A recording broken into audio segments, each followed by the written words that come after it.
병을 안 따야 돼요. 안 따야 돼요? 네, 이렇게 따면 안 되고 이렇게 따야 돼요. 아, 네, 이렇게 따면 안 돼요.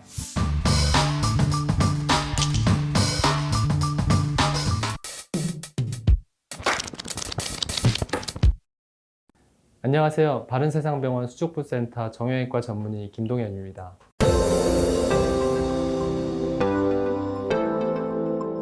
이번 시간에는 손가락과 손목 질환의 예방과 관리법에 대해서 말씀드리겠습니다. 먼저 첫 번째, 방아쇠수지라고 하는 병은 손에 어떤 손가락이 다 생길 수가 있는데, 이 손가락의 굽힘근이 가로로 싸고 있는 활차에 의해서 막히는 병입니다. 활차가 두꺼워지면 이게 원활하게 힘줄이 왔다 갔다 할 수가 없기 때문에 딱 벌려서 필 때 딸깍 이렇게 펴지거나 딸깍 방아쇠수지라고 하는 거고, 다음으로는 힘줄염. 힘줄염은 손의 어느 부위에서도 생길 수가 있습니다. 손목의 아랫부분, 윗부분, 손 등 쪽 모든 힘줄에 힘줄염이 생길 수가 있습니다. 특히 가장 많이 생기는 힘줄이 요 드케르뱅이라고 하는 손목 건추염이고요. 다음으로 결절증. 각 관절의 약해진 부위에서 혹이 튀어나오게 됩니다. 이렇게. 손목도 마찬가지고 이렇게.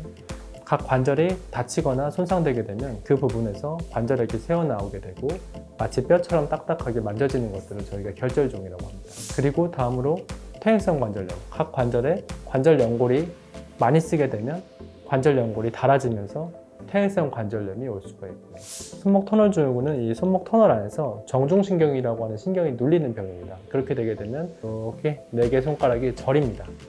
막 저려서 병을 내원하시게 되고요. 척골 충돌 증후군은 손목의 새끼손가락 쪽 이 부분에 통증을 호소하시는 병입니다. 그래서 손목이 이렇게 꺾이거나 할 때 이 부분에서 충돌을 일으키게 되면 이 통증이 오게 되고, 그리고 넘어지면서 바닥을 이렇게 짚을 때 바닥을 짚으면 이쪽 안쪽에 삼각섬유연골 파열이 올 수가 있습니다. 삼각섬유연골은 손목의 요골뼈와 이 척골뼈를 이어주는 인대입니다. 이 삼각섬유연골이 넘어지면서 파열되게 되거나 하면은 손목이 굉장히 불안정해지게 됩니다. 이렇게 구부렸다 폈다 할 때는 괜찮은데 이렇게 돌릴 때 통증이 오게 되는 것을 삼각섬유연골 파열 의심해 볼 수 있습니다. 손바닥과 손목은 거의 근육이 없고 겉에서 거의 다 힘줄들이 만져지기 때문에 눌러보는 것만으로도 80% 정도 진단이 가능합니다. 방아쇠수지의 통증 부위는 이 손금부터 요 가운데 손금까지의 넓이, 요 넓이만큼 아래쪽으로 옮겼다고 했을 때 이 부분 눌렀을 때 통증이 오거나 걸리면 방아쇠수지를 진단할 수가 있습니다. 그 다음에 손목 터널 증후군 같은 경우에는 손목을 아래로 꺾어서 10초 정도 유지를 하는데요. 양쪽을 꺾어서 비교를 해보는 것이 좋고, 꺾은 상태에서 손목을 꽉 눌러서 약 10초 정도 이렇게 손목을 꺾어 놨을 때 손바닥 쪽에 따뜻해지거나 저린 증상이 생기면 손목 터널 증후군을 진단할 수가 있습니다. 드케르뱅 손목 건추염 같은 경우에는요, 엄지손가락을 말아준 상태에서 손목을 아래로 꺾어봅니다. 꺾었을 때 이쪽에 날카로운 듯한 통증이 오게 되면 드케르뱅 건추염을 진단할 수가 있습니다. 제가 최근에 무리하거나 다친 적이 있냐고 물어보면 그런 적은 없다 라고 얘기를 하시고, 그러면 통증의 원인으로 생각될 것이 어떤 것들이 있느냐 라고 여쭤봤을 때 최근에 스마트폰을 많이 사용했다, 스마트폰으로 뭔가 타자를 치거나 엄지손가락으로 게임을 하거나 이런 경우가 많이 있었다라고 얘기하시는 분들이 많이 있습니다. 그래서 생각을 해보면 스마트폰 사용 같은 경우에 다른 네 손가락에는 크게 무리를 주지 않지만 엄지손가락에는 무리를 줄 수가 있습니다. 특히 누워서 장시간 동안 아니면 엎드려서 장시간 동안 스마트폰을 하는 경우에 엄지손가락에 관절들의 무리가 많이 갈 수가 있고요. 특히 손가락을 이렇게 받치면서 손목을 꺾는 자세, 이렇게 꺾는 자세에서 게임을 오래 한다거나 하면 아까 말씀드렸던 드케르뱅 손목 건추염 이런 것들이 쉽게 올 수가 있습니다. 그래서 장시간의 스마트폰 사용을 하는 경우에는 반드시 약 50분에 10분 정도씩 쉬는 시간을 갖고요. 중간중간에 스트레칭을 해주는 것이 좋습니다. 육아 초기에 모유 수유를 하거나 젖병 수유를 할 때 손목이 무리하게 꺾인 자세에서 아기를 듣는 것도 익숙하지가 않고, 또 아기가 떨어질까봐 손목이 굉장히 긴장된 상태에서 아기를 잡고 수유를 하거나 할 때 손목에 통증이 발생해서 오는 경우가 많이 있습니다. 대부분의 원인들은 힘줄염이나 관절의 활액막염이기 때문에 약물 치료나 자세 교정, 보조기 이런 것들로 치료를 하는데 모유 수유를 하는 경우에는 약물 치료를 할 수가 없기 때문에 또 치료가 쉽지가 않습니다. 장기간 아파하는 분들도 많고 해서 반드시 자세에 대한 교육을 하게 됩니다. 손목의 긴장을 풀고 손바닥이 너무 하늘 쪽을 향하지 않게 아이를 받쳐드는데 기울여서 받쳐드는 자세를 교육을 하고 있습니다. 또한 남성분들도 유모차를 접거나 피고 이런 무거운 물건들을 막 급하게 차에 싣거나 할 때 손목이 다치거나 힘줄염이 생기는 경우도 종종 있습니다. 그리고 다음으로 집안일을 할 때 병뚜껑을 따거나 걸레를 짠 자세에서 손목의 통증을 호소해서 오는 분들이 많이 있는데요. 특히 병뚜껑을 딸 때 보시면 이렇게 따는 방법이 굉장히 손목에 무리가 많이 갑니다. 걸레도 마찬가지로 이렇게 짜는 방법은 손목에 굉장히 무리를 많이 주게 됩니다. 그러면 어떻게 따야 될까요? 병뚜껑을 이렇게 아래쪽으로 잡고 이렇게 따는 거죠. 걸레 짤 때도 수직으로 세워놓고 이렇게 하게 되면 손목 관절에 무리가 훨씬 덜 가게 만들 수가 있습니다. 그래서 생활에서 방법을 잘 찾아보시도록 저희가 교육을 하고 있습니다. 어떤 부위에 어떤 수술을 받았냐에 따라서 굉장히 차이가 많이 납니다. 예를 들면 방아쇠 수지나 손목 터널 주름 같은 수술을 했을 때는 거의 따로 고정을 하지 않습니다. 바로 다음 날부터 활동을 시작을 하고 오히려 방아쇠 수지 같은 경우에는 활동을 하지 않고 수술 이후에 가만히 있는 경우에 더 결과가 좋지가 않습니다. 그래서 빨리 활동을 시작하는 것을 아파도 참고 그냥 움직여라 라고 교육을 하고 있고요. 반대로 외상, 뭔가 힘줄이 끊어지거나 뼈가 골절되거나 하는 경우에는 오랜 기간 고정을 해야 됩니다. 거의 2주에서 4주 정도까지 깁스를 유지를 하고 그 다음에 고정 기간이 길게 되면 당연히 손가락이 많이 굳겠죠. 그렇게 되면 재활 치료가 필요하게 되고요. 특히 손은 2주만 사용하지 않고 고정해놔도 강직이 심해지기 때문에 다른 관절 부위에 비해서 재활 치료가 아주 중요합니다.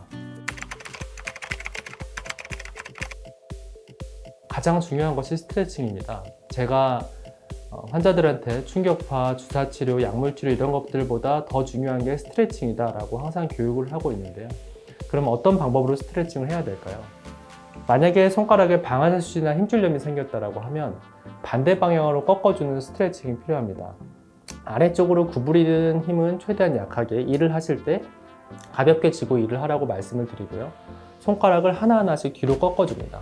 뒤로 꺾어주는데 손가락에 힘을 쭉 뺀 상태에서 가볍게 약간 통증이 올 정도의 가벼운 힘으로 꺾어주면서 약 10초 정도 버티게 됩니다. 여러 번 이렇게 하는 것은 크게 의미가 없고요. 한 번 할 때마다 10초씩 지그시 꺾어주는 것이 중요합니다. 이 손목, 뒷혈액병 힘줄염이 있을 때 이럴 때는 아까 진단 방법에서 말씀드렸듯이 엄지손가락을 말아주고 손목을 아래로 꺾은 상태에서 약 10초 정도 이런 식으로 10초 정도 버티는 스트레칭을 시키고 있습니다. 아래쪽에 힘줄염이 생겼을 경우에는요, 반대로 꺾어주시면 되고요. 손 등 쪽에 힘줄이 많이 아프다라고 하면 아래로 꺾어주시면 됩니다. 이렇게 해서 반대 방향으로 늘려준다라고 하면은 좀 더 이해하고 외우기 쉬울 것 같습니다. 스트레칭의 시간과 횟수를 궁금해 하시는 분들이 많은데 딱히 정해져 있는 횟수나 시간은 없습니다. 하지만 하루에 약 30분 정도 한 번 할 때마다 10번씩 10초 정도 이렇게 설명을 드리고 있고요. 손가락 스트레칭 같은 경우에는 수시로 시간 날 때마다 자주 해주시는 것이 좋습니다. 특히 뭔가 꽉 쥐는 운동이라든지 이런 것들을 오래 했을 때는 뜨겁게 해주고 자주 뒤로 제쳐주는 스트레칭을 해주는 것이 좋습니다. 제가 여기 모형을 보면서 설명을 한번 드릴 건데요. 제일 많은 경우가 제일 손목의 질환을 방치했을 때 극단적으로 악화된 경우가 바로 주상골 골절, 주상골 분류압이라고 하는 것입니다. 굉장히 흔하고요. 지금 보시면 이 아랫부분에 있는 뼈들이 수근골인데요. 수근골에서 이 뼈, 이 주상골이라고 하는 뼈가 손상되면 다른 몸의 어떤 부분의 골절보다 증상이 별로 없고 아프긴 하지만 날카로운 통증이 아니기 때문에 방치된 경우가 많습니다. 이게 만약에 분리압이 생기면 그때는 치료 방법이 없고 제거하면서 4개의 뼈를 유압해야 되거나 이런 큰 수술이 필요하기 때문에 다쳤을 때 빨리 병원에 오시는 것이 좋습니다. 또한 잘못된 상식으로 고정을 오래 하는 경우에도 후유증이 남습니다. 손가락 같은 경우에는 아까 말씀드렸듯이 4주만 고정을 해놔도 강직이 굉장히 심하게 오는데요. 다치고 나서 아파가지고 오랫동안 안 쓰거나 혼자서 스스로 고정을 해서 오시는 분들이 많이 있습니다. 그런 분들 같은 경우에는 오히려 다치고 나서 바로 사용하는 경우보다 더 결과가 좋지가 않습니다. 4주 이내에는 재활치료를 시작하는 것이 아니면은 고정을 푸는 것이 결과가 좋습니다. 류마티스 관절염은 자가 면역 질환이고 생기는 원인이 아직까지 많이 밝혀져 있지가 않습니다. 그렇기 때문에 완전히 차단하는 것은 불가능하다고 생각하고요. 하지만 최근에 연구 결과에 따르면 음주나 젊은 나이에 시작한 흡연이라든지 식사 습관, 어떤 인스턴트 음식, 그리고 일회용 음식들이 이런 류마티스 관절염을 유발할 수 있다는 것이 밝혀져 있습니다. 그래서 정상적인 식사 습관, 금연, 그리고 금주를 통해서 이런 것들이 발생 가능성을 조금 낮출 수 있다고 생각합니다. 만약에 병이 발생했을 때는 빨리 병원을 찾는 것이 좋습니다. 류마티스 관절염은 고혈압, 당뇨와 같이 초기에 관리가 잘 된다면 관절 파괴까지 진행하지 않고 오랫동안 정상적인 관절을 유지할 수가 있기 때문에 치료를 미루거나 약물 치료를 시작하기 싫어서 병원을 찾지 않거나 하는 경우에 오히려 더 결과가 좋지가 않습니다. 꾸준하게 병원을 내원해서 류마티스 인자를 체크하고 류마티스 항체가 얼마나 활성화되는지 확인을 하면서 약물을 조절하게 되면 거의 정상적인 생활을 할 수가 있고 관절 파괴를 막을 수 있기 때문에 약물 치료를 꾸준히 하고 전문의와 적극적인 상담이 필요한 병입니다. 그리고 만약에 변형이 악화되거나 기능적으로 힘줄 파열이나 관절 파괴가 오게 된다고 하면 2차적인 변형을 막기 위해서 수술적인 치료도 고려해 볼 수 있습니다. 이런 치료들을 통해서 최대한 변형을 막고 2차적인 파괴를 막는 것이 류마티스 관절염의 궁극적인 치료라고 할 수 있겠습니다.